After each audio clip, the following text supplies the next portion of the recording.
Well, let me get the record straight. I was in the Indian Air Force and I became a test pilot as a part of my specialization.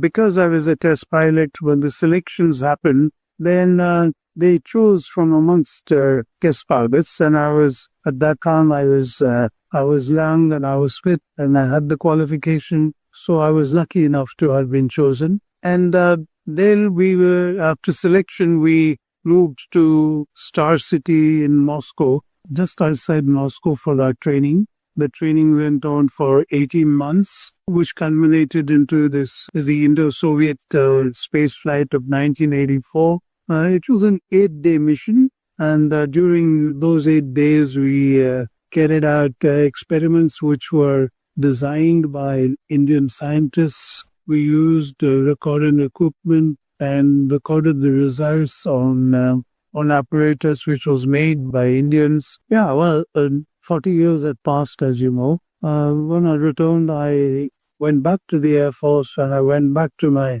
test flying career. And after a few years, I moved over to the Hindustan Aeronautics Limited as their chief test pilot, because by then the Tejas, the LCA, was the destiny to fly, and I was the chief project pilot for the light combat aircraft, which is a Tejas. And then when I left the cockpit, I joined the IT industry, carried on till I was 70. And that's when I retired as the chairman of the board.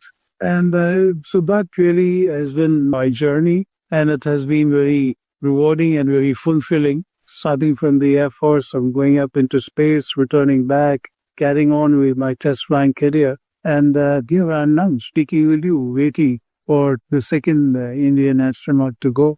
Coming up in Saturn.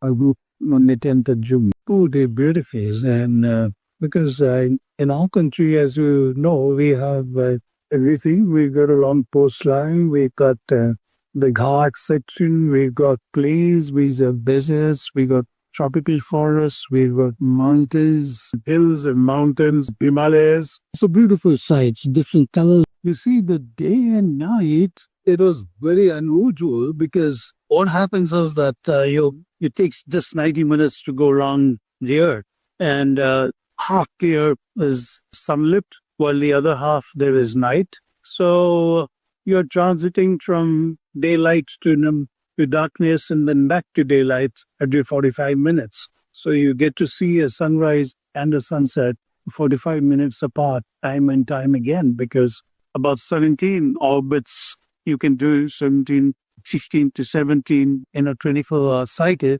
And that's why you get to see those many sunrises and sunsets.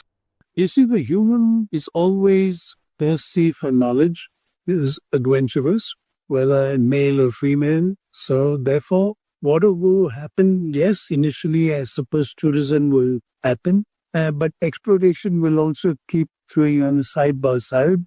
We will be going out farther and farther from planet Earth. We will initially try to get resources from space, and the fact that we are here not realizing that we are so safe in this environment.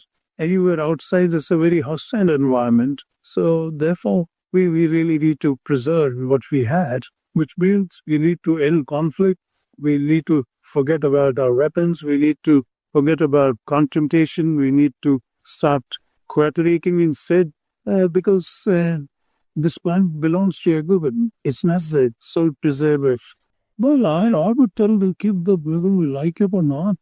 Space exploration will keep marching ahead. We need to ask yourselves whether you want to be a part of that new technology which is coming. It opens up new or verticals for which new skill sets will be required. So, do you want to be future ready? If you want to be future ready, if you want to try something which is more exciting, but you must be passionate about what you're doing. And I say that because it's not an easy life. It is an unusual life.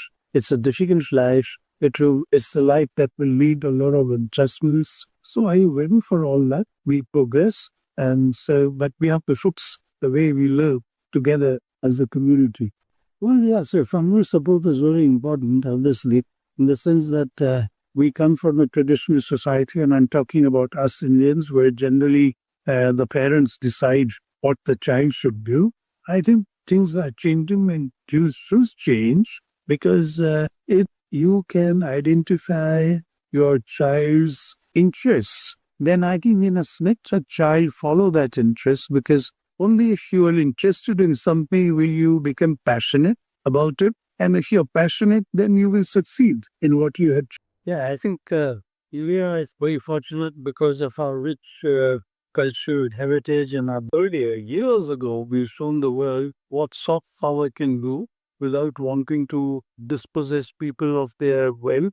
We had added to other people's culture. We had absorbed other people's culture without forgetting who we are. So, in that sense, we are timeless. And I do believe, and that is my dream, that today's world is full of chaos and is very fragmented, it is very confrontationalist. But I think that today, the way India is moving, the way ISRO has moved, it has not been in competition with anybody. In fact, whatever ISRO has done, they have shared their data openly with everybody. And it is an heritage which tells us Vasudeva Kutundukam, which says that the world is one family. We have seen many, many examples of that, whether it was during COVID and whatever we've shared with the rest of the world, we truly are activity to show the world that we do believe we are walking a talk. And if we say the world is one family, our actions support this particular ancient statement, which is our ideology. So, and I'm hoping that India will be the modern leader in the years to come of this world, and if we will succeed in our mission, which I am quite confident we will,